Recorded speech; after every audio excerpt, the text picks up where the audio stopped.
Hey, welcome back to our bibliotherapy time. We are in chapter 6, and we just got done talking about God as a secure base. Okay, so now we're going to go into God as my attachment figure. So let's see what this has to say. It says, take a moment and make 4 columns on your paper, and then top each with one of the following functions of an attachment figure. So remember, proximity seeking, safe haven, secure base, and grief over loss or perceived abandonment. Now, under each category, begin jotting down how God has functioned as an attachment figure in your own life. So looking at proximity seeking, do you seek him? And if so, when? What circumstances or events make you most likely to turn to God? And when are you not turning to God? Safe haven. Do you feel safe with God? When are you most likely to feel safe with him? And under what circumstances have you not felt safe with God? Why? What was going on in your life at the time? How safe do you feel with him now? Rate that on a scale of 1 to 10, 10 being extremely safe and 1 being extremely unsafe. Now write down a few phrases that describe your experience with God when you feel safe with him. For example, by his side, holding his hand, in his arms. If you have a hard time with this, write about your difficulty with it and begin thinking of why you have a hard time feeling safe with God. Now we have the secure base. Do you feel secure in your relationship with God? Do you really believe that he has your very best interest in mind? So again, on a scale of 1 to 10, 10 being extremely secure, 1 being extremely insecure, go ahead and rate how secure you feel in your relationship with God. Are you feeling insecure with God during difficult times? Are you disappointed in God? Do you blame him when life is hard? Are you afraid of facing death? Be really honest with yourself as you note down how God may or may not function as a secure base in your life. And then finally, grief over loss or perceived abandonment. Do you get sad or afraid when you feel like God is distant? Write down the times in your life when you felt most abandoned by God. What was the most prevalent feeling you had during those times? How afraid are you of God's walking away from you? Rate that on a scale of 1 to 10, again, 10 being extremely worried and 1 not being worried at all. Why do you think you worry so much about God forsaking you? If you do not worry about God abandoning you, why not? Have you ever wondered about God's presence or absence in your own life? Attaching to God. We may say we believe almost anything, but our true beliefs are revealed in the crucible times of troubles. Even here, we see how the components of secure attachments function. Now, theologian Gordon Kaufman was the first to connect attachment theory to our relationship with God. This is what he observed. The idea of God is the idea of an absolutely adequate attachment figure. God is thought of as a protective parent who is always reliable and always available to its children when they are in need.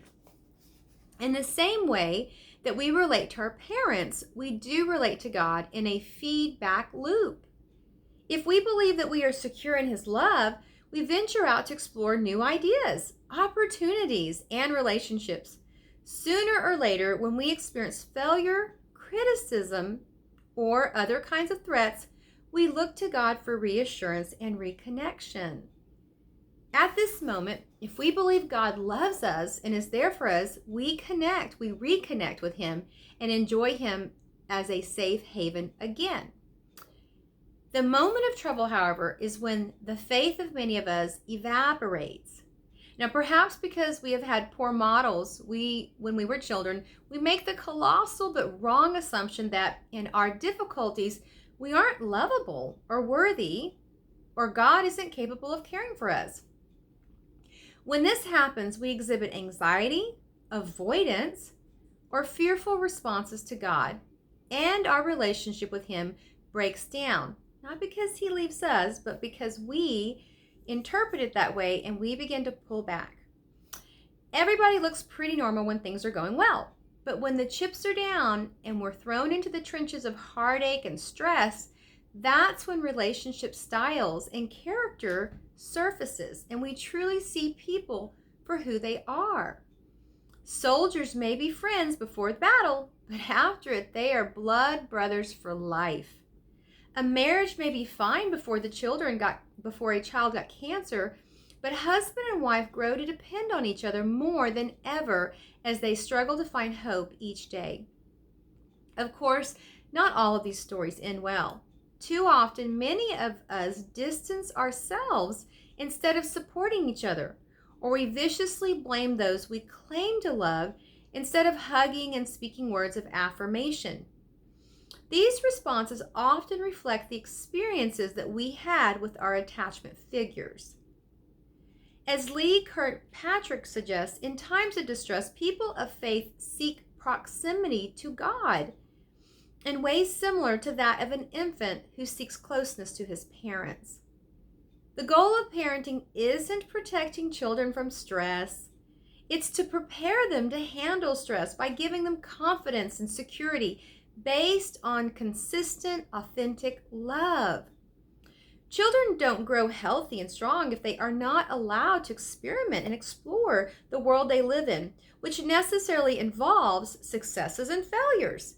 So times of threat, however, are the most crucial moments in the relationship. It is then that the child cries for help and realizes whether the parents are there to respond. And imagine if your parents did not respond at a very young age, you probably would even stop crying out. You might even tell yourself, I don't need them. I've got this. It's not true.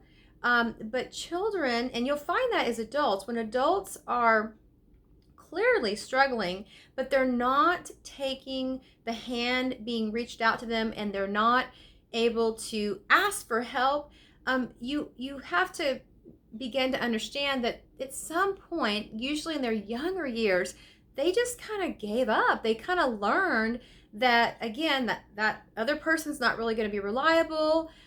Maybe I'm not lovable. But the reality is they just stop signaling. They stop getting vulnerable and sharing. And so that's often a perplexing thing to watch, especially when someone is really, hit rock bottom. Some people continue just to, we call it turtle up, and get, guarded and sort of put on that strong man or strong woman mentality.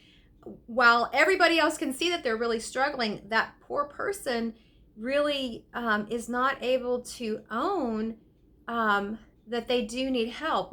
We all need help. We're so much stronger together than we are apart. So in the same way, God does not protect us from all harm. In fact, He allows us to enter into the dark places of life from time to time. And He prunes us so that we'll grow stronger and bear more fruit. It is a tragic misconception to assume that God's job is to make life easy for us. Author and psychologist Larry Crabb observes that many of us think of God as a specially attentive waiter. When we get good service from Him, we give Him a nice tip of praise. But when we don't get what we want, we actually complain. When we try to avoid pain, we may miss God's purpose for it.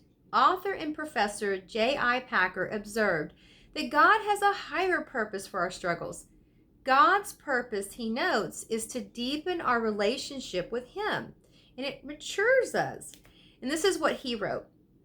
This is what all the work of grace aims at, an even deeper knowledge of God and an even closer fellowship with Him. Grace is God drawing us sinners closer and closer to Him. How does God in grace prosecute this purpose?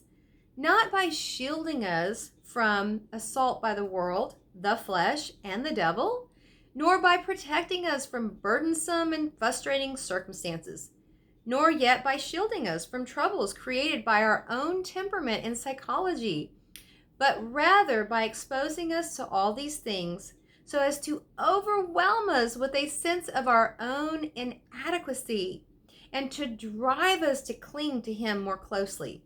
This is the ultimate reason from our standpoint, why God fills our lives with troubles and perplexities of one sort or another. It is to ensure that we shall learn to hold Him fast. Now back to Johnny Cash. I mentioned that in the previous recording. Later in the conversation, producer Sam Phillips looked at Johnny Cash and he said, "If you were dying, you're telling me you would sing that song about your peace within? Or would you sing something different, something real, something you felt?"